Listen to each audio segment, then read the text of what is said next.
इसलिए नौजवानों फर्क समझो।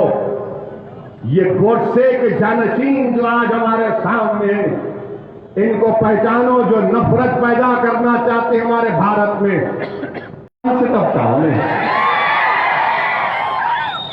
गोडसे का भाई का फ्रंट लाइन मैगजीन का इंटरव्यू है संघ परिवार के लोगों। उनके भाई का नाम शायद गोपाल गोडसे था, जिन्होंने फ्रंट लाइन के इंटरव्यू में कहा कि अडवाणी झूठ बोलता है। हमारा भाई नाथूराम गोडसे संघ परिवार का इंटेलेक्चुअल वर्कर था। हम बचपने से आरएसएस से वाबस्ता थे। और आप कहते नहीं, अरे कितना नहीं बोलेंगे। हर चीज तुम्हारी सामने है और तुम ये समझ रहे हो कि बिल्ली अगर आंख बंद करके दूध पीती है तो दुनिया नहीं देखती। दुनिया जानती है आप कहां से आ रहे हैं। मेरे अजीज दोस्तों और बुजुर्गों, एक और वाकया सुनो। जब नाथूराम गोडसे को कोर्ट में फांसी की सजा दी गई थी तो कोर्ट में बैठने वाले वकील और लोग रो रहे थे। वो समझ रहे थे देखो कितना बड़ा देशभक्त है गोडसे, उसको फांसी की सजा दे दी गई। क्या तुम नहीं देखते नजारे वो? क्या तुम नहीं देखते नजारे वो कि जो लोगों का कत्ल करते हैं? रकबर खान को राजस्थान में एक शख्स ने जिंदा जला दिया, वीडियो निकाला, फिर कुरारी से उसको मारो, वीडियो आज भी है। जब उस शख्स को राजस्थान के अदालत में लाया गया तो उसको जुलूस की शक्ल में लाया गया, जैसा लाया गया कि इनके बहन का शौहर था और अपने पहले मर्तबा अपने ससुराल को आ रहा है। और कोर्ट की बिल्डिंग पर खड़े होकर एक भगवा झंडा लहरा दिया गया। एक भगवा झंडा लहरा दिया गया। क्या तुम नहीं देखते कि देश के गद्दारों को गोली मारो खुला खुला? मेरे अजीज दोस्तों और बुजुर्गों, इसीलिए मैं कह रहा हूं, इस देश को अगर बचाना है तो गोडसे के जानशीनों से बचाना है। इस भारत को अगर बचाना है तो गोडसे की नफरत की आइडियोलॉजी से बचाना है। और मैं आज देखा टीवी पर हमारे मुल्क के वजीर आजम प्रधानमंत्री बापू को खराजी अकीदत पेश करते राजघाट जाकर। क्या हमारे मुल्क के वजीर आजम को नहीं मालूम कि जस्टिस कपूर कमीशन की इंक्वायरी ऑफ रिपोर्ट में बात कही गई कि सावरकर को कॉन्स्पिरेटर थे? बताओ क्या ये बात? वो मिनिस्टर बन गया किसी रियासत का, क्या वो शेमफुल डे नहीं था? बाबरी मस्जिद को शहीद करना शेमफुल डे नहीं था जिसको सुप्रीम कोर्ट ने कहा? मजलिस इत्तेहादुल मुस्लिमीन के कन्वेंशन के तौर पर जनाब अब्दुल रहीम साहब की जेर क़यादत ये जलसा रखा गया। मैं गुलबर्गे को इसलिए आया हूं कि आप तमाम से अपील करने के लिए कि आप मजलिस इत्तेहादुल मुस्लिमीन को मजबूत करिए। मैं आपके पास इसलिए आया हूं कि आपके सफों से पॉलिटिकल वैक्यूम को आपको पूरा करना है। पूरी कर्नाटका की आवाम, कर्नाटका की अक़लियतें, कर्नाटका के दलित, कर्नाटका की मजलूम आवाम, कर्नाटका के गयूर नौजवान आज ये देखना चाहते हैं कि जिस तरह 1978 में इसी गुलबर्गा शहर में एक नई सियासी तारीख आपने रकम की थी। आज असदुद्दीन अवैसी आपके पास आकर गुजारिश करने आया है कि 2021 में हमारे बुजुर्गों ने 1978 में जो तारीख रकम की थी, नौजवानों तुमको आज वो तारीख गुलबर्गा में दोहराना है और इंशाअल्लाह ताला मैं तुम्हारा साथ ठहराऊंगा और हम उस तारीख को दोहराएंगे गुलबर्गे में। ये काम आपको हमको मिलकर करना है। मजलिस पर इल्जाम तो बहुत लगते हैं, हर इल्जाम मजलिस पर ही लगता है। हम इलेक्शन लड़ने जा रहे बंगाल को तो ये बैंड बाजा की पार्टी, जिसको कभी कांग्रेस पार्टी भी कहा जाता था, ये लोग शुरू हो गए।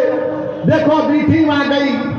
अच्छा उन्होंने काफी नहीं थे, चले गए, मेरे से पूछ के गए थे। मेरे से बात करके गए थे, या इलियास बागवान साहब के पास आकर बैठे, जरा बाग में केला खिलाओ, हम तुम्हारे साथ चलते, या अब्दुल रहीम के पास जाके बोले थोड़ा मिर्ची लगा दे, हम दौड़ते। और जहां पर तुम्हारी पार्टी का आदमी भाग गया तो बोलते हैं मुझे किसी की तारीफ या हिमायत या वाहवाह की जरूरत नहीं है। मैंने हमेशा कहा और आज भी कह रहा हूं कि अल्लाह सुब्हानहू तआला ने अपने हबीब पाक सल्लल्लाहु अलैहि वसल्लम के सदक़े और तुफैल में मुझे इतनी इज्जत दी कि मैं कभी सोच भी नहीं सकता था कि मैं इस मुकाम पर पहुंचूं। अरे मेरे शेर मेरे साथ नारा लगा, नारे तकबीर, नारे तकबीर। अब एक और नारा लगाना है, वो किसानों तक जाना। अब लड़ रहे मोदी के खिलाफ सिंगूर बॉर्डर पर, मेरे शेरों लगाएंगे नारा आप तो लगाओ, हिंदुस्तान भारत भारत।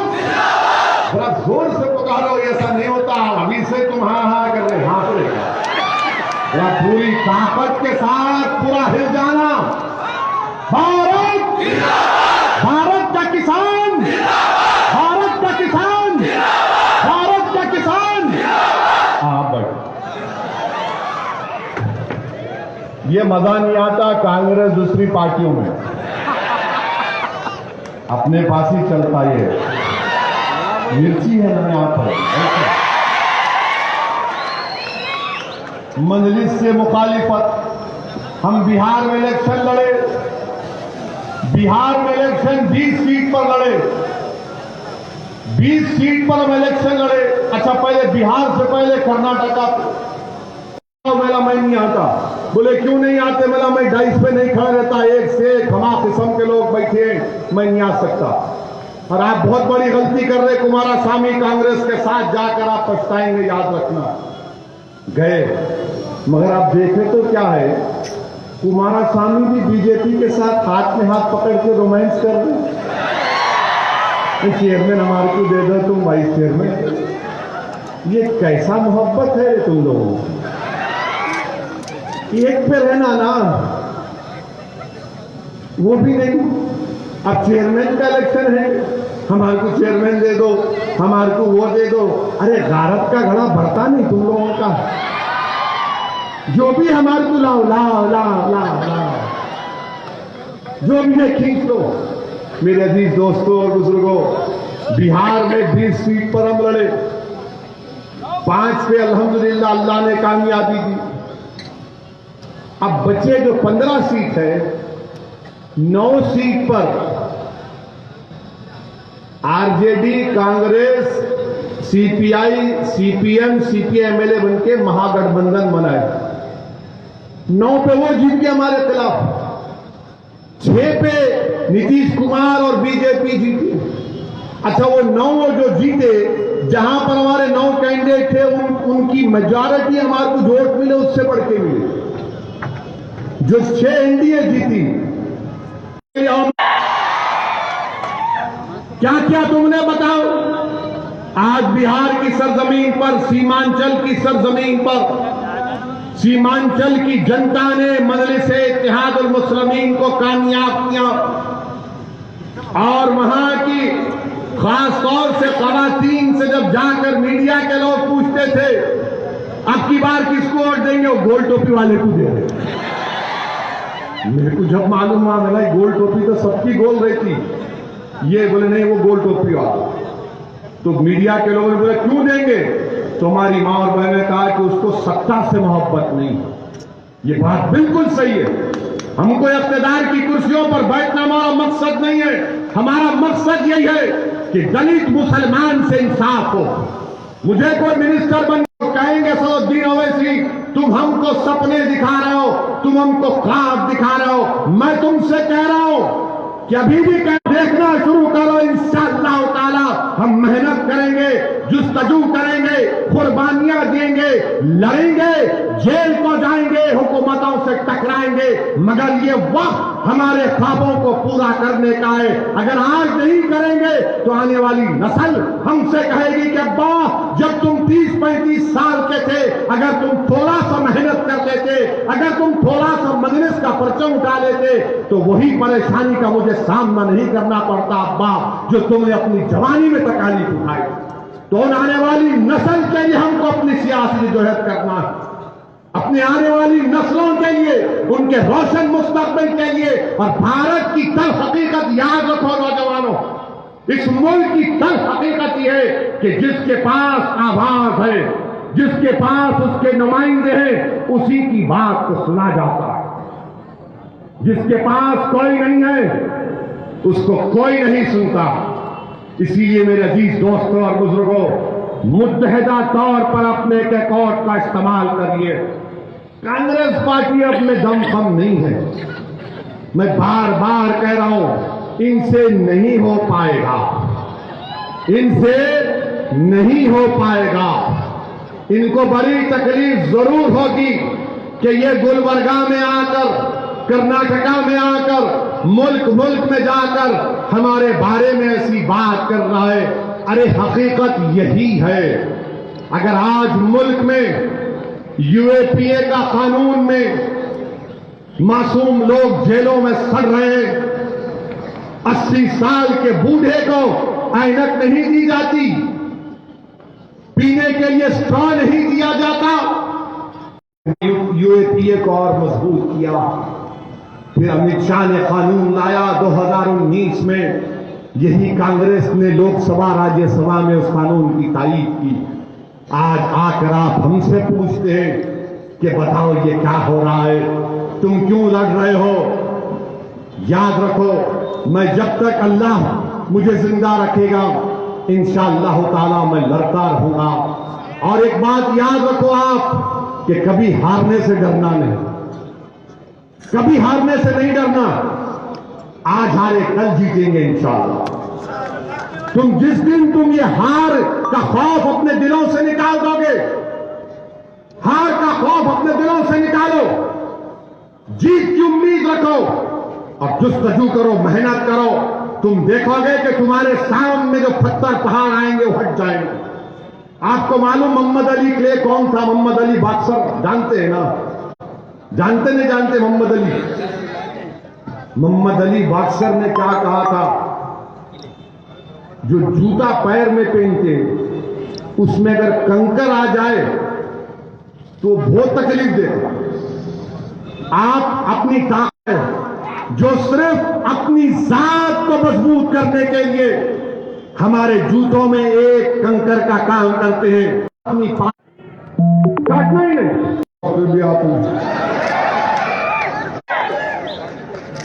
कानून क्या है कि अगर पाशा भाई के घर में एसआई आ गए,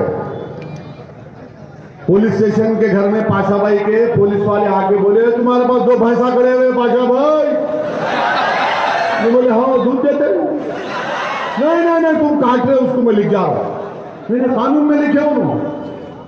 पाशा भाई के घर में आके भैंस भी लेके चले जाते, पाशा भाई का ऑटो का ट्रॉलर भी लेके चले जाते, बोलते नहीं अरे ट्रॉली कहीं को लिख जा रहे। एसआई साहब तो बोले तुम स्मगलिंग कर सकते। उसके बाद क्या करते हो लोग? उसको सीज करके एसडीएम को देते। एसडीएम क्या करता? पाशा भाई के घर पे कब्जा कर लेता। ये कानून है, याद रखो आप। पाशा भाई घर पे कब्जा कर लेता है। एसडीएम ये भी कर सकता है नहीं ये घर में एक रूप काटे या काट सकते, मैं घर को भेज देता। ये कानून बना है। और वो दिल्ली में बैठ के दिल्ली के मौजूदा बादशाह बोलते भाइयों बहनों सबका साथ सबका विकास। अरे कैसा भैंस का साथ दे रहे, किसका साथ दे रहे आप? सबका साथ सबका विश्वास, इसकी कोई चीज खराब नहीं जाती। इसकी हड्डियां जेलेटिन फार्मास्यूटिकल में जाते, सींग जो होते सींग से बटन बनता, मत नहीं बनाते बटन, तुम बनाते बटन बगैर बटन के पहनो। कैटिल ओनर 35% हो गए 37% से 37 से 35%। और फिर आप अच्छा अब आप ये बैन कर दिए, ये पूरे बैन करें ना। क्रिकेट का बॉल किससे बनता? लाल गोला, क्या बात है बताओ आपकी, एक मजाक बना के रखिए इस मुल्क में आप। कोल्हापुरी चप्पल। अच्छा फिर आप देखें, हाँ चप्पल भी। अच्छा बात करें कि बीजेपी वाले बोलते क्या ओवैसी संविधान में नहीं लिखा है आर्टिकल 48? प्यारे मेरे कान में फूल नहीं है, मैं भी थोड़ा पढ़ा लिखा हूं। डायरेक्टिव प्रिंसिपल है। आप याद रखो नौजवानों, कहीं डिबेट हुई तो तुम्हारे को बोलो आर्टिकल 48 है, तुम बोलना आर्टिकल 47 पढ़ा तू। अरे जाहिल हौले, पढ़ा नहीं पढ़ा बोल। आर्टिकल 47 क्या बोलता मालूम आपको? भारत का संविधान का आर्टिकल 47 ये बोलता कि हुकूमत की जिम्मेदारी है कि न्यूट्रिशन, ताकत में बच्चों में, भारत के बाशिंदों में न्यूट्रिशन का इजाफा हो। दूसरा बोलता है कि आपकी जिंदगी का मियार उठे। तीसरा यह बोलता है कि लोगों की सेहत अच्छी हो। और चौथा आर्टिकल 47 ये बोलता है कि साइंटिफिक टेम्परामेंट पैदा हो। आर्टिकल 47 में न्यूट्रिशन। अच्छा अब देखो बात, कर्नाटका में नेशनल फैमिली हेल्थ सर्वे का चौथा राउंड हुआ। उन्होंने क्या कहा कि शेड्यूल ट्राइब, अच्छा आपको मालूम, अगर आपको मालूम एक कलेजी अगर आप खाए तो 1.5 किलो दाल से ज्यादा उस कलेजी में ताकत होती है। मैं ये नहीं बोल रहा हूं दाल नहीं खाना, मैं तो बहुत मजे से खाता हूं दाल को। वो इसलिए कि ये साइंटिस्ट ने कह दिया कि कलेजी खाने सही है। मिर्ची से मूंग दाल 90 रुपए किलो, मसूरी की दाल वो भी 90, तूर दाल 105 रुपये और बड़े की कीमत 280 रुपये।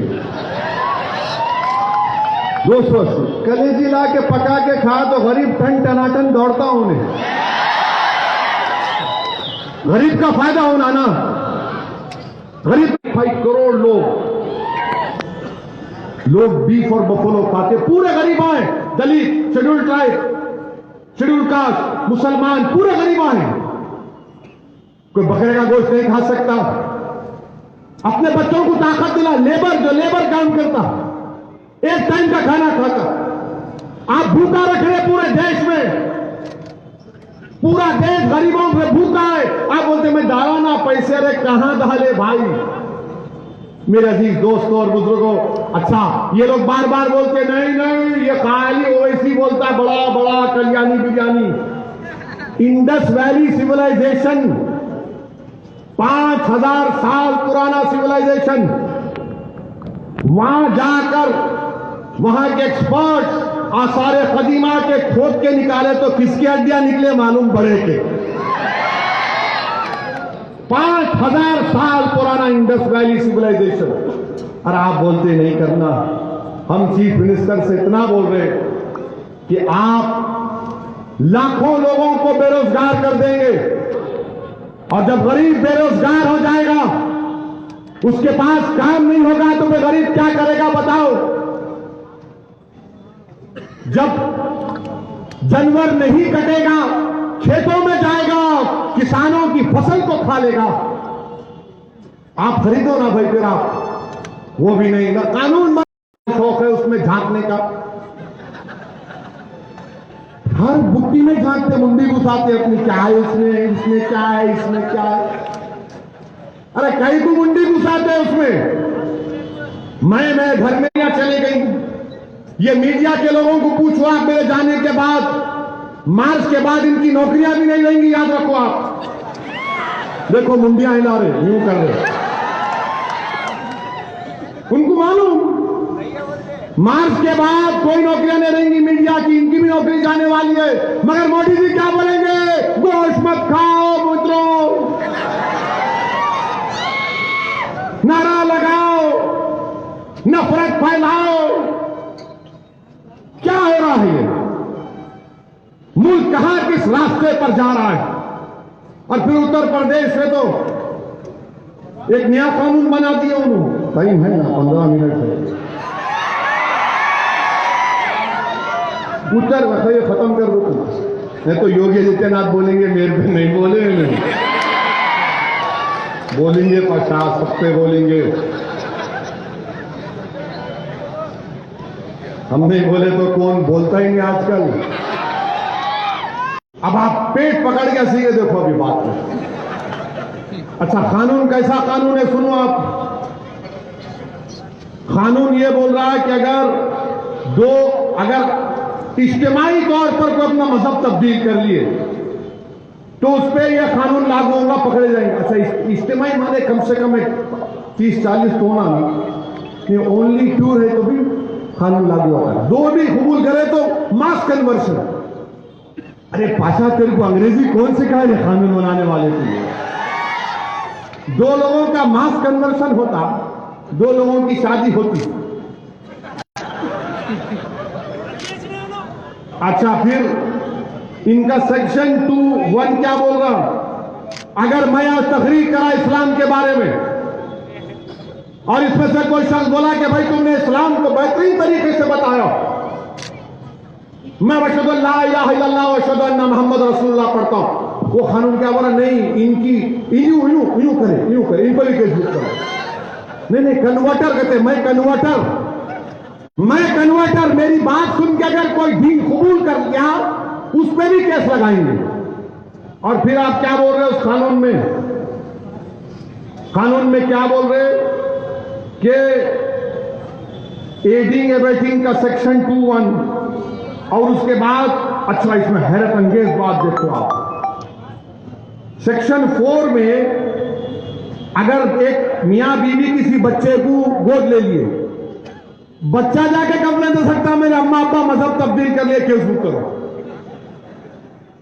नहीं, हंसने का नहीं है, वो दिमाग वाले हो लोग, वो पूरा फर्स्ट फ्लोर खाली।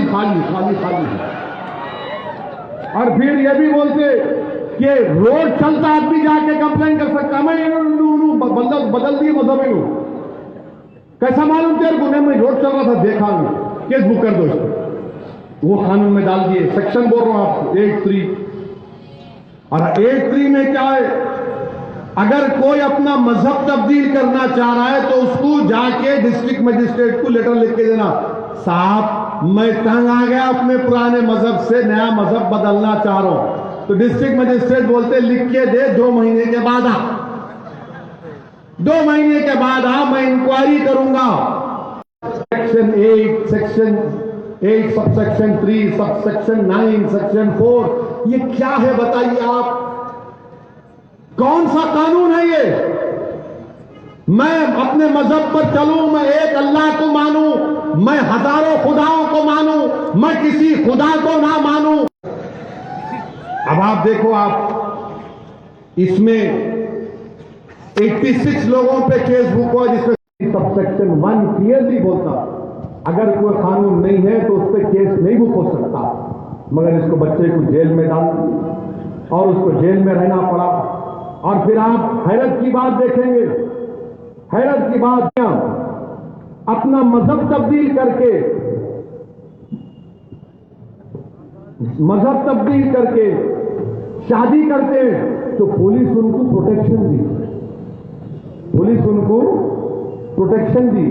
एक मुसलमान बच्चा अपने कॉलेज के दोस्त के साथ बैठ के पिज्जा खाया तो उसके बाप के पास जाकर उस पर प्रेशर डाल के वो देख तेरी बेटी को उन्हें मुसलमान बनाना चाह रहा, केस बुक करके वो बच्चा अब तक जेल में पड़ा हुआ है।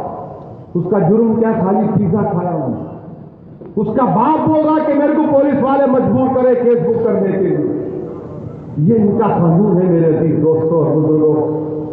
ये मुल्क को किस रास्ते पर लेके जा रहे हैं आप देखो। कौन बोल रहा है इनके खिलाफ? कोई नहीं बोल रहे, और हम भी टीम है। और मेरे अजीज दोस्तों, अब ये बीजेपी वाले बोलेंगे हो रहा नहीं हो रहा, तलाक पे आप और हम मुखालिफत